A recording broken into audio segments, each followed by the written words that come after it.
Саботно издание на вестите на програмата на телевизија КТВ. Добро вечер, почитувани гледачи и овоштарите, задоволни како од цената, така и од континуираниот откуп на праските.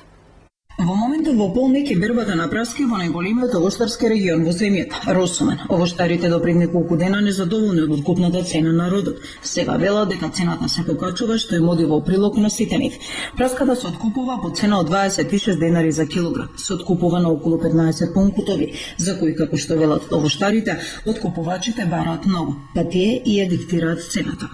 Моментално при крај на сорта Спрингкрест, а почеток е на сорта Ерле, Колинус, Кардинал, едни поедри сорти така, ама малку се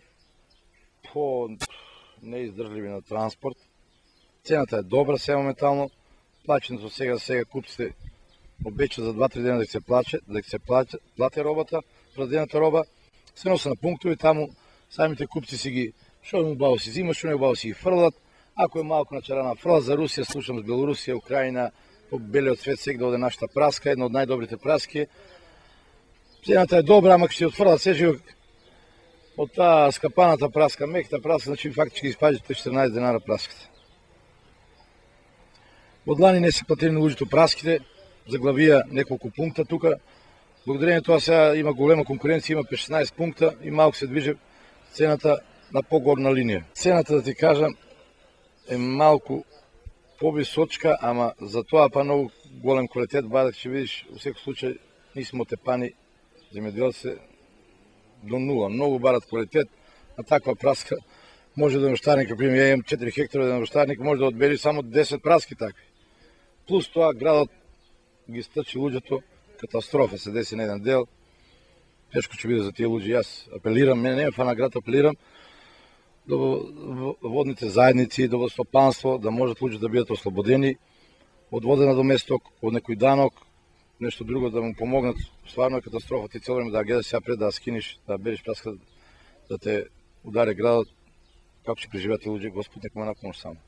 Регионалниот сојуз на лозарите Агротик Крешија инсистира на средба на која ќе седнат заедно со винариите со посредство на ресорното министерство, на која ќе се расправа за новата гроздоберска сезона.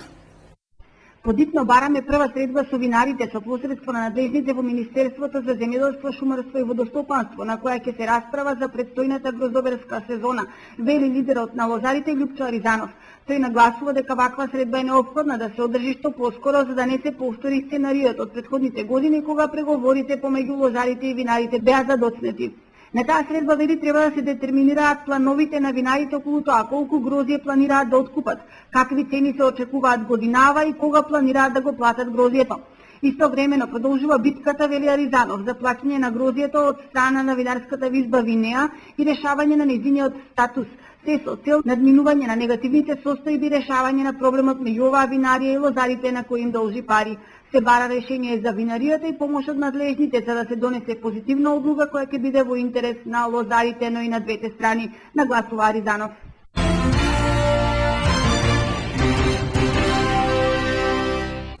Со плата од 340 евра се наоѓаме на дното на регионот и во Европа, каде што се земаат и за 10 пати повисоки плати. Во споредба со соседите и земјите на Европската Унија, Македонија беше и остана на дното на листата според висината на просечните плати, а со тоа и со животниот стандард. Во ситуација на ниски плати при постојан раст на цените на стоките и на услугите, од кои добар дел се стасани до европското ниво, во очите на некои европејци изгледаме можеби како феномени кои применуваат посебна формула за да го преживеат месецот. Се вели меѓу другото во анализата на Утрински весник. Според последните статистички податоци, просечната нето плата во април годинава изнесува 20.743 денари или 337 евра. Износот е само 1,1% повисок во однос на истиот месец лани, а во меѓувреме многу цени скокнаа по неколку пати. Со вакви износи на просечни плати македонците се на најниско скалило од земјите на поранешна Југославија, а на приближно исто ниво со Косово и со Албанија. Според агенциите, во Србија месечната просечна плата изнесува 417 евра. Во Босна и Херцеговина вработените во просек имаат плата од 418 евра, додека во Црна Гора просекот е 480 евра.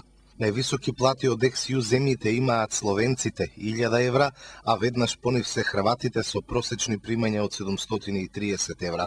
Нема да се каже ништо ново ако се рече дека најголемиот процент од македонските граѓани со вакви плати едва и врзуваат крај со крај во месецот и не можат да ги покријат минималните животни потреби. За нив, според пресметката на синдикатот, се потребни 500 евра месечно. Статистичкиот просек за платите е едно, а реалноста нешто сосема друго. Официјалниот просек го зголемуваат платите во телекомуникацијскиот, фармацевскиот и банкарскиот просек. Во практика, во приватниот сектор на вработените просечно им се исплатува по околу 200 евра плата.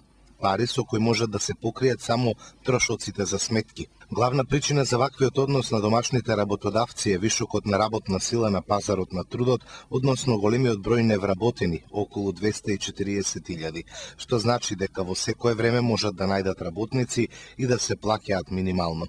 Освен тоа, работодавците наспроти светската и европската практика немаат и навика да ги зголемуваат платите според растот на трошоците за живот, ниту пак парично да ги наградуваат, со што би ги мотивирале повеќе да работат. До овој принцип се држат и странските инвеститори кои дојдоа во земјава, кои на вработените им исплаќаат македонски просечни плати. Во општина Росоман почна манифестацијата Духовден 2013. Почна манифестацијата Духовден 2013, 3 дена општина Росоман ќе празнува и ќе ужива во богатата спортско-културна програма. Годинава ќе нема свечено одбележување на Праскобер, но овој чин е изоставен поради доцниот датум на празникот и веќе успешниот тек на бербата. И наспроти сето ова, по традиција вчера стартуваше турнирот во фудбал, од кој до гледачот допира спортскиот дух на советниците. Играме фудбал во делот на организацијата, се погриживме да настапат повеќе екипи. За жал ова година екипата на Кавадарци од општината не дојде, но се надевам дека жителите на Росоман уживаа во денешниот турнир на мал фудбал, кој што навистина беше богат и покрај жешкото време се над 20 екипи настапија и сега во завршницата играеме со Основно училиште Пере Тошев и комуналното претпријатие, така да завршетокот на овој ден навистина ќе биде проследен со квалитет, односно ние советниците, значи како секоја година малце ќе послужиме и за забава на жителите на Росоман. Со ова утакмица денешниот ден најверојатно ќе заврши со една богата и продолжена традиција, значи на настапи на спортски тимови, односно на настапи на младински и сениорски екипи, и верувам дека истото до година, но збогатено со советите од другите градови кои навистина заради жешкото време не дојдоа денеска, и верувам дека за наредна година ќе имаме поубав време и дека подобро ќе поминеме. Совет на општина Росоман, Основно училиште Пере Тошев, комунално претпријатие, сите тие со своји екипи до гол за поен, се разбира не за пехар, туку за дружење и рекреација.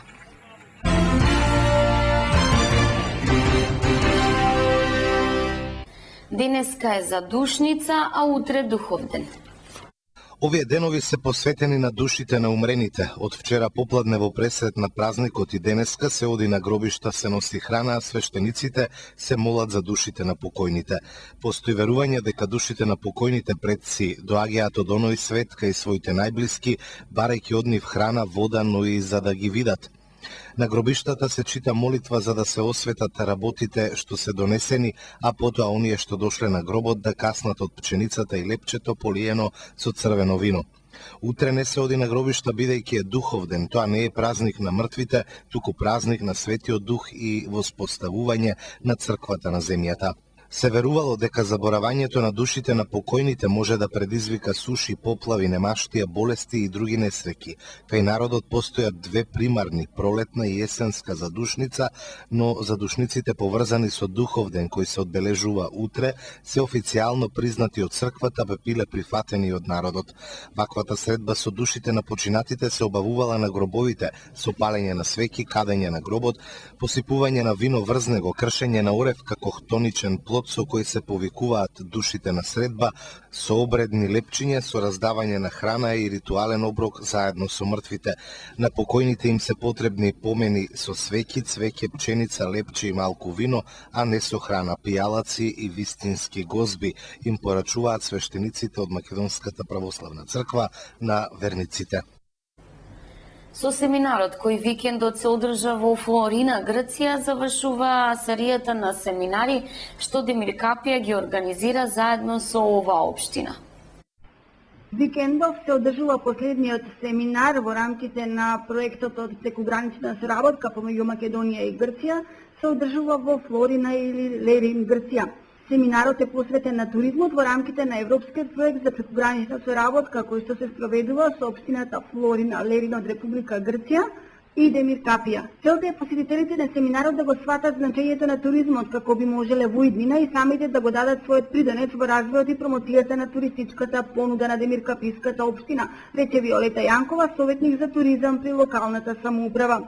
Наредниот петок ќе се примопредаваат материјалите за тренинг центарот 10 модули, прирачник за одржлив развој на туризмот и 5-годишен акционен план на проектот кој се нарекува Тенет. Потоа следува посета на странски новинари и туроператори. Ова е значаен проект во чии рамки се гради и едукативен туристички тренинг центар во Демир Капија, единствено од ваков вид во регионот. За него се обезбедени над 300.000 евра европски пари.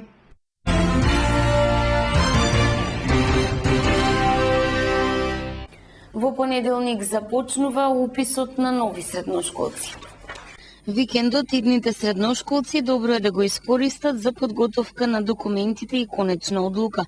Во понеделник започнува уписот низ средните училишта, а истите за нови ученици ќе бидат отворени и на 25 во вторник, секој со својата желба, но и план што е подобро и со што полесно ќе се дојде до екзистенција. Пазарот на трудот ја посочува потребата од стручно образование, но своја стратегија си имаат и останатите училишта како и гимназиите.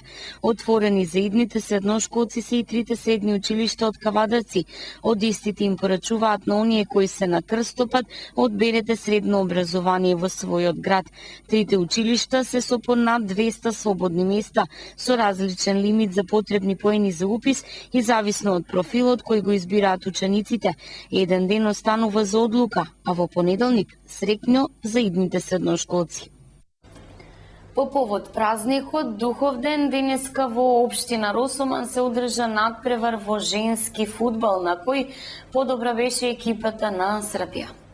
Денеска сме на вториот ден од Духовден фест во Росоман.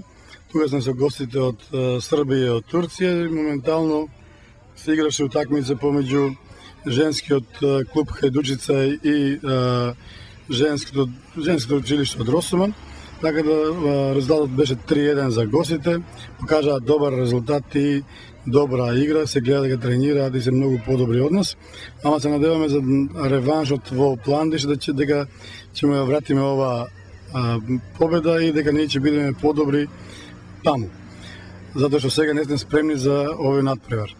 Во Росоман се очекуваат повеќе гости, ги повикувам сите гледачи вечер да дојдат на културна манифестација, каде што имаме гости исто од Србија, од Струга, Росоман и ќе биде дружење до касните сати во Росоман. Јас сум една мала општина председник. Јас сум председател на една мала општина од Војводина. Дојдовме овде во збратимената општина Росоман да бидеме на празникот Духовден. Ние сме убаво примени тука. Секоја чест на гостопримството и се надевам дека ќе бидеме добри домаќини на гостите од Росоман на 29 август на нашата слава по Пламбиште.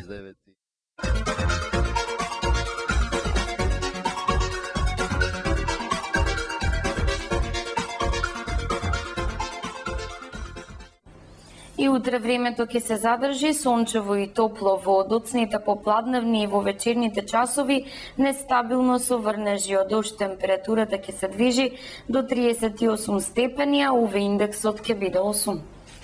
Ви благодарам за вниманието и ви посакувам пријатна вечер со нашата програма.